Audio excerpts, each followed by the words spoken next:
We've got a stack of sources today detailing what amounts to, a central nervous system for retail, this platform called Arch Retail Solutions. That's a powerful analogy, actually, because this deep dive isn't just about one piece of software. It's really about understanding the complex tech foundation a modern retailer needs just to compete. Right. I mean, whether you're running a corner store or a whole multi-branch group, the challenge is always the same. Yeah. Fragmented operations they lead to chaos. Exactly. And the core promise here is to get rid of that fragmentation. It's pitched as an all-in-one platform to help retailers, and I'm quoting here, streamline operations, boost margins, and stay competitive. And that's the trifecta, isn't it? It is. It essentially promises real-time control over inventory, pricing, promotions, customer engagement, and profitability. And, if you just look at that list for a second, inventory, pricing, profitability, most retailers are juggling those in separate silos. They'll have one system for the till, a spreadsheet for stock, maybe some other app for loyalty. So that phrase, real-time control, across all those things at once, that is not easy. That synchronization is, I think, the fundamental challenge of modern retail today. And the platform is really leaning on its history to solve it. They say they combine over 2 decades of retail expertise with new tech. So they're positioning this as more than a quick fix. It's a foundation to future-proof your business. Which is really important context for you, the listener. We're not looking at a startup's big idea here.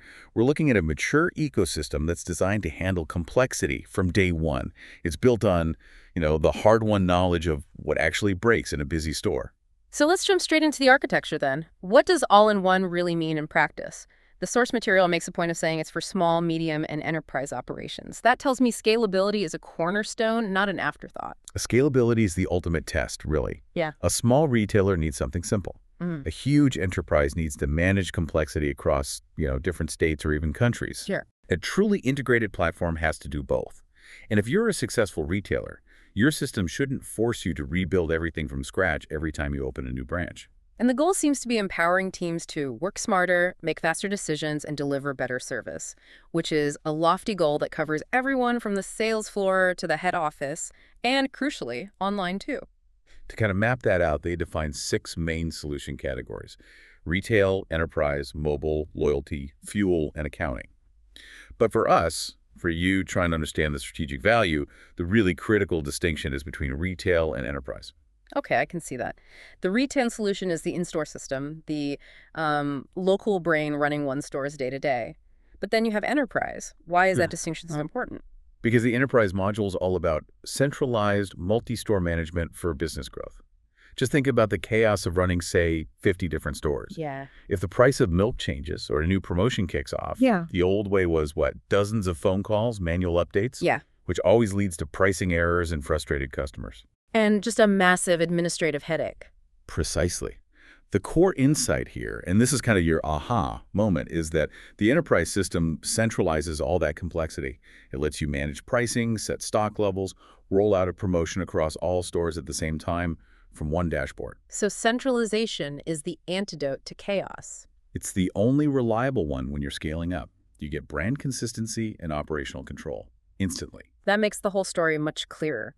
It's about moving from localized, fractured retail to the centralized strategic management model.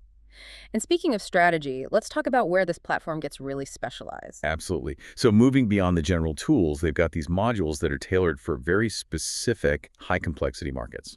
First one that jumps out is for fuel. They call it an all-in-one integrated forecourt solution. That's a huge signal that they cater to service stations, which have to manage pump sales, wet stock, and the convenience store all at once. It's a whole different ballgame. It's a retail environment with unique risks, unique compliance needs that an off-the-shelf POS system just can't handle. Then you have loyalty, which is all about customer retention. Right. Loyalty programs used to be these separate things, but now they're deeply integrated. So a customer's reward eligibility changes the price instantly at the till, not, retroactively through points later. And the mobile module seems to be the key to empowering the staff on the floor. It gives them on-the-floor access to operational information. And think about that from the customer's perspective. You ask if an item is in stock, and that 5-minute walk to the back office computer feels like forever. Oh, it does. This is more than just handing someone a tablet. You're decentralizing information. You're turning every floor employee into a mini inventory manager. They can check stock, verify a price, print a shelf tag right there where the customer is standing. That cuts wait times and minimizes walkouts. Okay, but this is where I think it gets really interesting. When we look at the value-add features that are all about automation and the supply chain, let's talk about e-replenish. Right. eReplenish automates the full procure-to-payment process. This isn't just about ordering more stock. This is about eliminating a massive hidden cost in retail, all that admin overhead. I get the efficiency goal, but just how big of a deal is automating procurement? Can you break down the strategic payoff for us? Sure. Think about the old process. A manager sees low stock. They manually create a purchase order, email it, wait for the goods, manually check the invoice against the delivery note, So many steps. and then send the invoice to accounting. That whole chain is just filled with chances for human error, for double ordering, for timing mistakes. Which all means money left on the table. Exactly. By automating that whole cycle, from the system flagging low stock based on sales data, to generating the PO, to matching it all up, you are slashing the cost of the admin team. That optimization directly boosts the margin they promised. And then moving from the back office to the customer-facing side, we have eStore, their e-commerce integration. Which they explicitly built to meet the increasing demand for online shopping. What's vital here is the single inventory pool. If you buy something online for in-store pickup, the physical store's inventory has to reflect that sale immediately. Of course. Without that seamless link, you end up promising customers things you don't actually have, and that's a service failure. eStore is designed to solve that inventory sync problem. And then tied right into the physical store experience, they offer self-checkout. We've all been in that line watching someone try to key in a produce code. This seems like a direct attempt to smooth out that final point of sale. It's a capacity play, really. Self-checkout isn't always about cutting staff. It's about increasing how many transactions you can process per hour, especially at peak times. It's about fixing the biggest frustration point in any store waiting in line. And as proof that this thing is constantly evolving based on real-world problems, they've highlighted a new feature, Reduce to Clear. It sounds niche, but incredibly useful. It is. This targets those really high-cost inventory issues like spoilage or, seasonal stock that's about to become obsolete. Reduce to Clear automates the markdown labels and tracks the adjusted margin in real time. It's a tool for protecting profit and cutting waste, which shows they're thinking about those small details that add up. That attention to detail is compelling. Let's shift our focus now and look at the strategic direction using their latest news and compliance updates as a sort of crystal ball for where retail management is heading. The direction is pretty clear. It's moving from just processing transactions to true business intelligence and also tightening up on compliance. And two integrations here really stand out as, well, non-negotiable for anyone in finance. Let's start with the data side. That would be Arch Analytics, which they call a powerful BI tool. This is the shift from the system being a history book, telling you what you sold last week, to being a forecasting engine. It means turning all that raw data into actual insights. So it's not just we sold 50 widgets, but we sold 50 widgets because of this promotion, and if we run it again, we'll probably sell 70. It's analysis, not just record keeping. Exactly that. And the second critical piece is the Arch XERO integration for seamless cloud accounting. This is what ensures that all that operational data, sales, purchases, margins flows cleanly into the company's main financial system. Why does that handoff matter so much, especially for a big enterprise? For a CFO, this isn't just about tidy books. It's a massive efficiency gain. In a multi-store group, the end-of-month reconciliation can take a team of people days of manually checking data. With seamless integrations, that reconciliation basically happens instantly and without error. It frees up the finance team for strategy, not data entry. We also see them making structural investments in compliance. The source mentions forming a new company, Arcus, for development. And then there are specific things like adhering to MRAE invoicing. What's the relevance of that for the listener? MRAE invoicing is just one example of a mandatory electronic invoicing standard from a government authority. It ensures all your transaction reporting is digitized and standardized. And while it sounds bureaucratic, Yeah, it does. it massively cuts down on your audit risk and potential fines.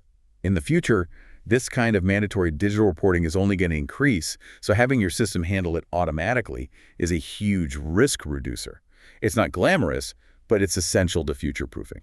Okay, so we've covered maximizing sales, optimizing margins, and streamlining the back end. But there's a huge consolidated risk here we need to talk about. Security and maintenance. This is the flip side of the coin. When you centralize all your critical operations, you also centralize your risk. If one system manages everything, your inventory, your pricing, your customer data, your cash flow, that's a very attractive target. And the source material is very direct, with this explicit, all-caps warning. Firewalls are now a non-negotiable for retailers. That sounds like they've seen what can happen.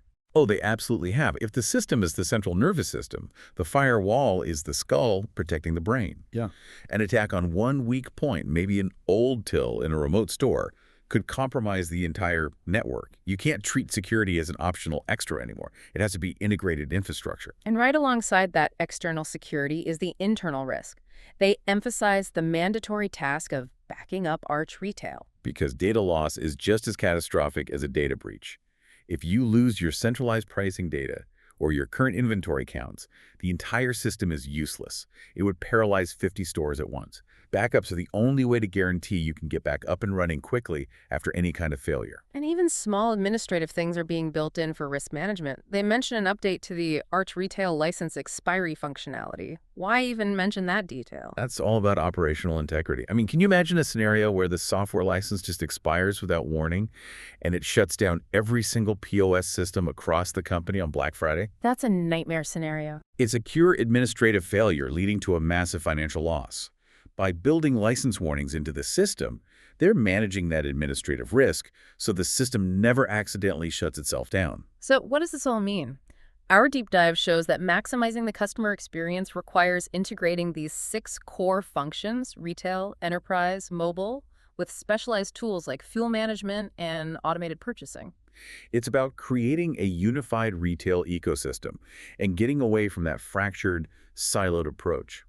And this ecosystem is constantly adding new functionality like that reduce to clear feature, while also securing its foundation with non-negotiables like firewalls and backups. The whole strategy is to achieve total control through total integration. It paints a really clear picture. The future of competitive retail isn't just about having technology, it's about making all of that technology communicate and operate as a single, coherent business brain. Absolutely. And that leads us to a final provocative thought for you to mull over. The entire argument for a platform like this is built on using technology for seamless control across every single channel. But if your success depends on putting all your eggs in this one highly integrated digital basket, how much more vulnerable does a retailer become if they fail to make security and operational integrity, those non-negotiable firewalls and backups, an equally integrated and prioritized strategic investment? The stronger the centralization, the higher the stakes. Think about that consolidated risk.